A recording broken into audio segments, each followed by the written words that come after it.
Oke, bismillahirrahmanirrahim. Assalamualaikum warahmatullahi wabarakatuh.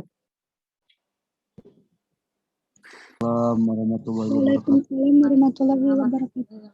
Alhamdulillahirabbil alamin wa bihi nasta'in wa ala umuri dunya waddin. Assalatu wassalamu ala asrofil anbiya wa mursalin wa ala alihi wa sahbihi ajmain. Amma ba'd. Bagaimana kabarnya teman-teman semua? Alhamdulillah baik. Alhamdulillah baik. Alhamdulillah pada kesempatan kali ini kita dapat melaksanakan atau membuat salah satu tugas, yaitu dari salah satu mata kuliah juga, yaitu mata kuliah kemuhammadiyahan, tentang kita mempresentasikan hasil PowerPoint atau presentasi yang kita buat. Presentasi yang kita akan paparkan pada kali ini yaitu matan keyakinan dan cita-cita Muhammadiyah. Jadi untuk mempersingkat waktu, sebelumnya izin memperkenalkan dulu. Di sini ada dosen pengampu mata kuliah, yaitu Ibu Triwidya Stuti, SPDI MPD. Beliau adalah dosen mata kuliah kemuhammadiyahan di kelas kita.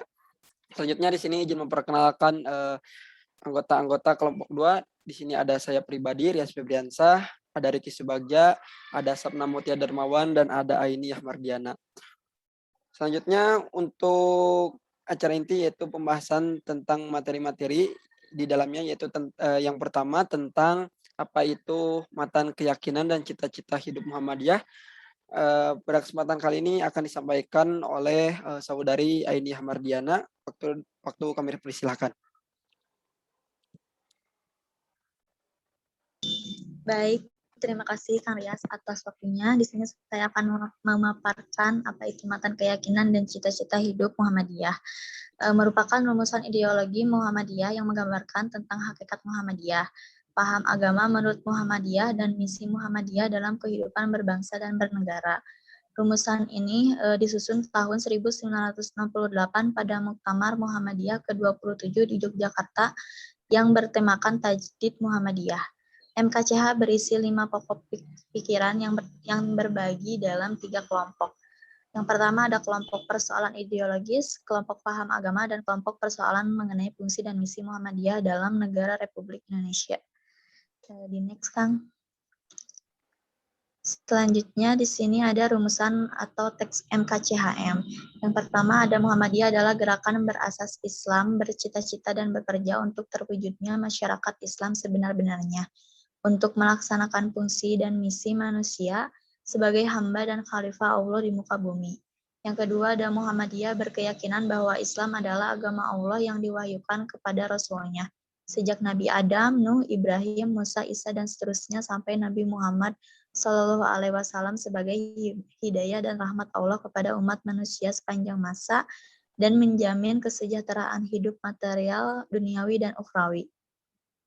Yang ketiga ada Muhammadiyah dalam mengamalkan Islam berdasarkan Al-Quran, kitab Allah yang diwahyukan kepada Nabi Muhammad SAW, sunnah Rasul, penjelasan dan pelaksanaan ajaran-ajaran Al-Quran yang diberikan oleh Nabi Muhammad dengan menggunakan akal pikiran sesuai jiwa ajaran Islam.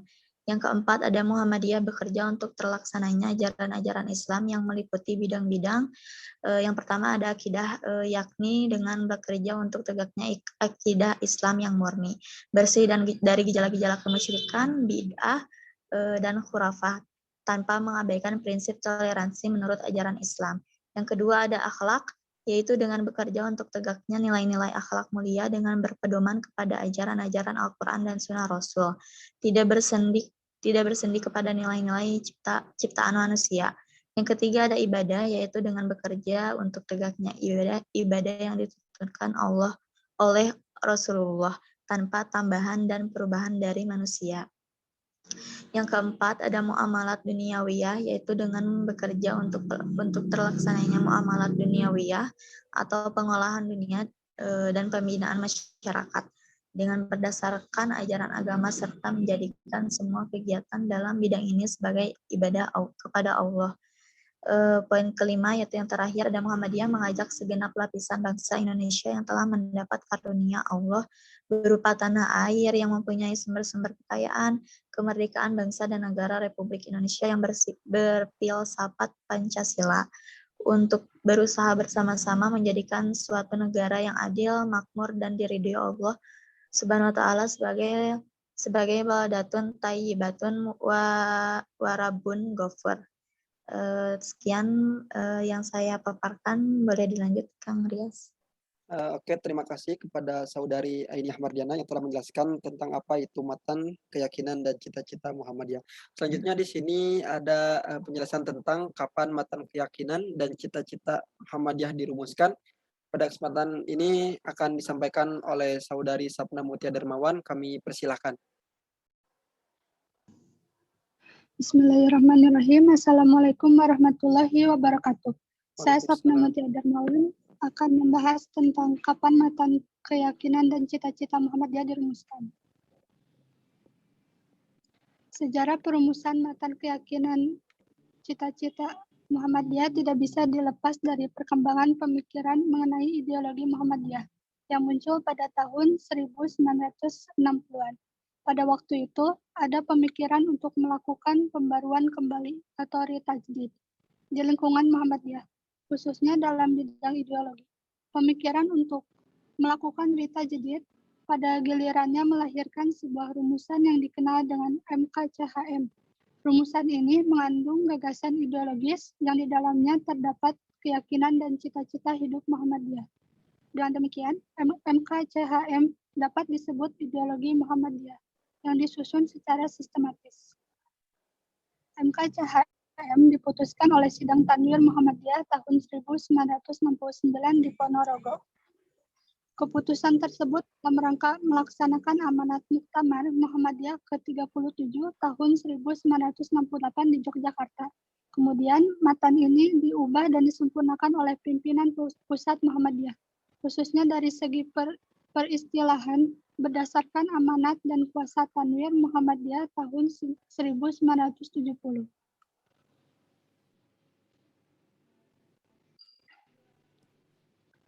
Muktamar ke-37 tahun 1968 di Yogyakarta bertema Tajdid Muhammadiyah. Agenda Tajdid Muhammadiyah dalam muktamar tersebut adalah mengadakan pembaruan dalam berbagai bidang antara lain A. Ideologi, keyakinan, dan cita-cita hidup. Yang B. Hitah perjuangan. C. Gerakan dan amal usaha. D. Organisasi. Dan yang terakhir sasaran. Perlu diketahui bahwa muktamar ini adalah yang pertama kali digelar memasuki zaman Orde Baru. Pada waktu itu, tokoh-tokoh Muhammadiyah melakukan semacam muhasabah otokritik. Dalam muktamar itulah dirasakan perlu melakukan koreksi total. Salah satu tekad itu adalah tajdid dalam bidang ideologi. Walhasil, terbentuk salah satu keputusan muktamar yang dikenal dengan keyakinan dan cita-cita hidup Muhammadiyah. Mungkin itu yang bisa saya sampaikan. Kembali ke Kang Rias. Terima kasih. Oke, sama-sama sebelumnya. Terima kasih kembali kepada Saudari Sapna yang telah menjelaskan tentang kapan matan keyakinan dan cita-cita Muhammadiyah dirumuskan. Selanjutnya di sini ada penjelasan tentang siapakah yang melaksanakan atau melakukan perbaikan dan penyempurnaan MKCHM. Pada kesempatan kali ini akan disampaikan oleh Riki Subagja. Kami persilakan. Terima kasih kepada Kang Rias yang telah mempersilahkan saya untuk menjelaskan materi siapa yang melakukan perbaikan dan menyempurnakan MKCHM. Matan Keyakinan dan Cita-Cita Hidup atau MKCH diputuskan oleh Tanwir Muhammadiyah 1969 di Ponorogo sebagai kelanjutan amanat Muktamar 1968 di Yogyakarta. Matan ini disempurnakan oleh PP Muhammadiyah tahun 1970. Muktamar ke-37 di Yogyakarta bertema Tajdid Muhammadiyah yang melakukan koreksi organisasi dan retajdid bidang ideologi atau keyakinan dan cita-cita hidup. Kitlah perjuangan, gerak atau amal usaha, organisasi, dan sasaran yaitu tajdid.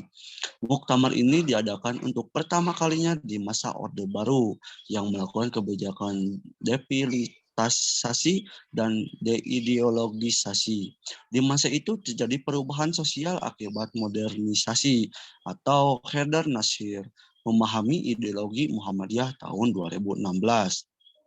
Selain itu, menurut Mukhlas Abror, keterlibatan Muhammadiyah di Masyumi sebelum itu dirasa berdampak pada stabilitas gerak organisasi. Muhammadiyah melakukan evaluasi dan menyusun panduan ideologis. Next, Kang. Adapun rumusan keyakinan dan cita-cita hidup disempurnakan oleh PP Muhammadiyah atas kuasa Tanwir 1970 di Yogyakarta dan disesuaikan dengan keputusan Muktamar ke-41 di Surakarta. 5 angka tersebut dibagi menjadi 3 kelompok. Pertama, angka 1 dan 2 mengandung pokok-pokok persoalan yang bersifat ideologis. Adapun yang kedua, angka 3 dan 4 mengandung persoalan mengenai paham agama menurut Muhammadiyah. Dan yang terakhir, adapun yang ketiga, angka kelima mengandung persoalan mengenai fungsi dan misi Muhammadiyah dalam negara Republik Indonesia. Nah, dapat disimpulkan, hidup berasas Islam ini berimplikasi pada kesadaran cita-cita hidup yang ingin dicapai, berupa terwujudnya tatanan kehidupan masyarakat yang baik dan diridhoi Allah. Muhammadiyah menyadari kewajiban berjuang dan mengajak segenap lapisan bangsa melalui jalur kultural untuk mengatur dan membangun tanah air dan negara Republik Indonesia menurut Muhammad Ridho. Mungkin sekian yang bisa saya sampaikan. Saya kembalikan kepada moderator, Bang Rias. Oke, terima kasih kepada Saudara Riki Subagia yang telah memaparkan tentang siapakah yang melakukan perbaikan dan juga penyempurnaan MKCHM. Selanjutnya di sini materi terakhir tentang bagaimana sejarah perumusan matan keyakinan dan cita-cita Muhammadiyah dirumuskan, yaitu yang akan disampaikan oleh saya pribadi, Rias Febiansah. Jadi sejarah perumusan matan keyakinan dan cita-cita hidup Muhammadiyah. Perumusan matan keyakinan dan cita-cita Muhammadiyah tidak bisa terlepas dari perkembangan pemikiran tentang ideologi Muhammadiyah pada dekade 1960-an. Muncul pemikiran untuk melakukan pembaharuan kembali, khususnya di sini pada bidang ideologi. Pemikiran ini kemudian melahirkan rumusan MKCHM tersebut, ya, atau bisa disebut dengan matan keyakinan dan cita-cita Muhammadiyah. Di dalam MKCHM memuat tentang keyakinan dan cita-cita hidup Muhammadiyah sehingga dapat disebut sebagai ideologis kemuhammadiyahan yang disusun secara sistematis. Konsep MKCHM diputuskan dalam sidang Tanwir Muhammadiyah tahun 1969, yaitu di Ponorogo, yang juga melahirkan Hitah Ponorogo. Nah, di sini apa sih itu Hitah Ponorogo? Adalah salah satu dokumen ideologis terpenting dalam sejarah perjalanan persyarikatan Muhammadiyah. Hitah Ponorogo merupakan penegasan peran Muhammadiyah dalam dakwah amar ma'ruf nahi mungkar yang dilakukan melalui jalur politik. Itu penjelasan sedikit tentang Hitah Ponorogo. Tanwir Muhammadiyah tahun 1969 itu sendiri merupakan amanah muktamar. Jadi kegiatan Tanwir Muhammadiyah tahun 1969 itu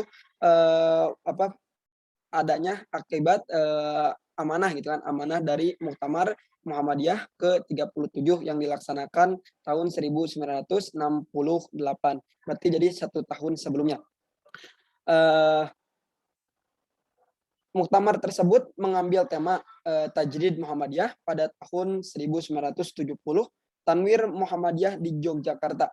MKCHM tersebut diolah kembali oleh pimpinan pusat dan disempurnakan kembali dalam Muktamar Muhammadiyah ke-41 tahun 1900 yang dilaksanakan tahun 1985 yang dilaksanakan di Surakarta. Sebenarnya keinginan Muhammadiyah untuk merumuskan landasan ideologi berupa keyakinan dan cita-cita hidup ini sudah lama. Akan tetapi tahun 1935 pembahasan tentang paham dan sistem perjuangan persyarikatan sudah dirintis dan melahirkan rumusan 12 langkah Muhammadiyah pada tahun 1939 sampai tahun 1938 sampai dengan 1940. Selanjutnya pada masa kepemimpinan Ki Bagus Hadikusumo lahirlah dokumen bernama Muqaddimah Anggaran Dasar Muhammadiyah yang berisi 7 pokok pikiran tentang prinsip-prinsip dasar Muhammadiyah yang dituangkan dalam Muqaddimah Anggaran Dasar. Kemudian pada Muktamar Muhammadiyah ke-35 Di Jakarta pada tahun 1962 lahirlah kepribadian Muhammadiyah sebagai rumusan ideologi yang menggambarkan hakikat Muhammadiyah, dasar dan pedoman perjuangan serta amal usaha Muhammadiyah, juga sifat-sifatnya yang dimilikinya. Mungkin itu sedikit penjelasan tentang bagaimana sejarah perumusan matan keyakinan dan cita-cita Muhammadiyah dirumuskan. Sampai di sini mungkin cukup sekian dari kelompok kami yang bisa disampaikan. Atas perhatiannya kami ucapkan terima kasih. Jazakumullah khairan katsira. Mohon maaf bila ada kesalahan dari tutur kata atau ucapan untuk datangnya dari kita semua. Bila ada kebenaran tentu datangnya dari Allah Subhanahu wa taala. Marilah kita tutup dengan mengucapkan hamdalah. Alhamdulillahirabbil alamin. Assalamualaikum warahmatullahi wabarakatuh. Waalaikumsalam warahmatullahi wabarakatuh. Warahmatullahi wabarakatuh.